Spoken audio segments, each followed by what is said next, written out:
very fortunate to be here. I feel so fortunate. I've been so impressed by the kindness expressed to me. I called my wife, Leslie, and I said, you know, there's so many good people trying to do so much good. It feels like I've landed in a colony of angels. It's true, it's a true feeling. But let me get to the talk. I see the clock is running. I'm a public school teacher, and I just want to share a story. My superintendent, her name is Pam Moran in Albemarle County, Virginia, the foothills of the Blue Ridge Mountains. And she's a very high-tech superintendent. She uses smart boards, she blogs, she tweets, she does Facebook, she does all this sort of high-tech stuff. She's a technology leader and an instructional leader. But in her office, there's this old wooden, weather-worn table, kitchen table, peeling green paint. It's kind of rickety. And I said, Pam, you're such a modern, cutting-edge person. Why is this old table in your office?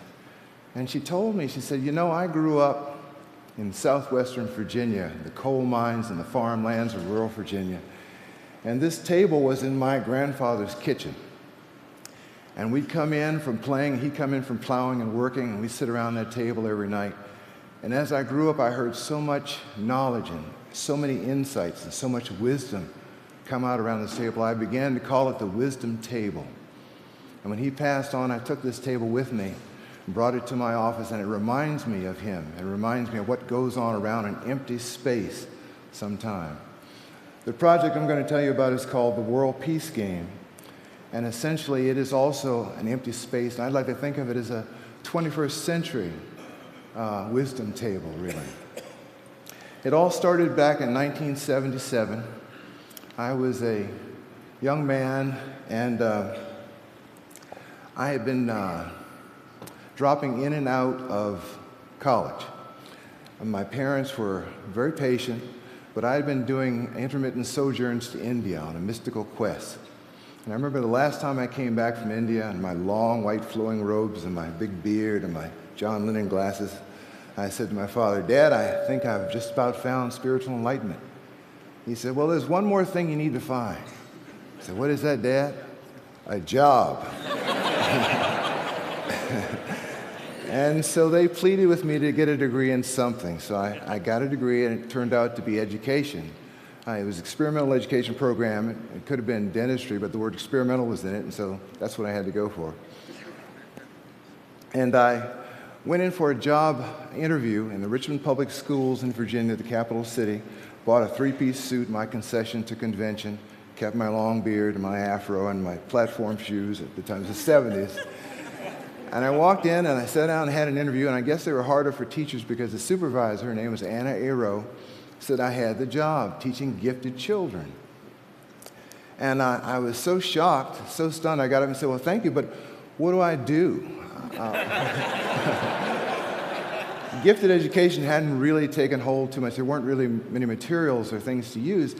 And I said, what do I do? And her answer shocked me. It stunned me. Her answer set the template for the entire career I was to have after that. She said, what do you want to do? And that question cleared the space. There was no program directive, no manual to follow, no directives no standards in gifted education that way. And she cleared such a space that I endeavored from then on to clear a space for my students, an empty space whereby they could create and make meaning out of their own understanding. So this happened in 1978, and I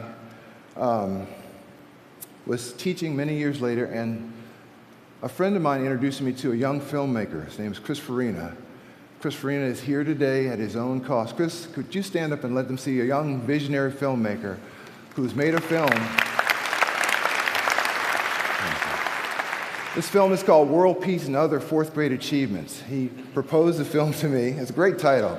He proposed the film to me, and I said, well, yeah, maybe it'll be on local TV and we can say hi to our friends. But the film has really gone places. Now, it's still in debt, but Chris has managed through his own sacrifice to get this film out.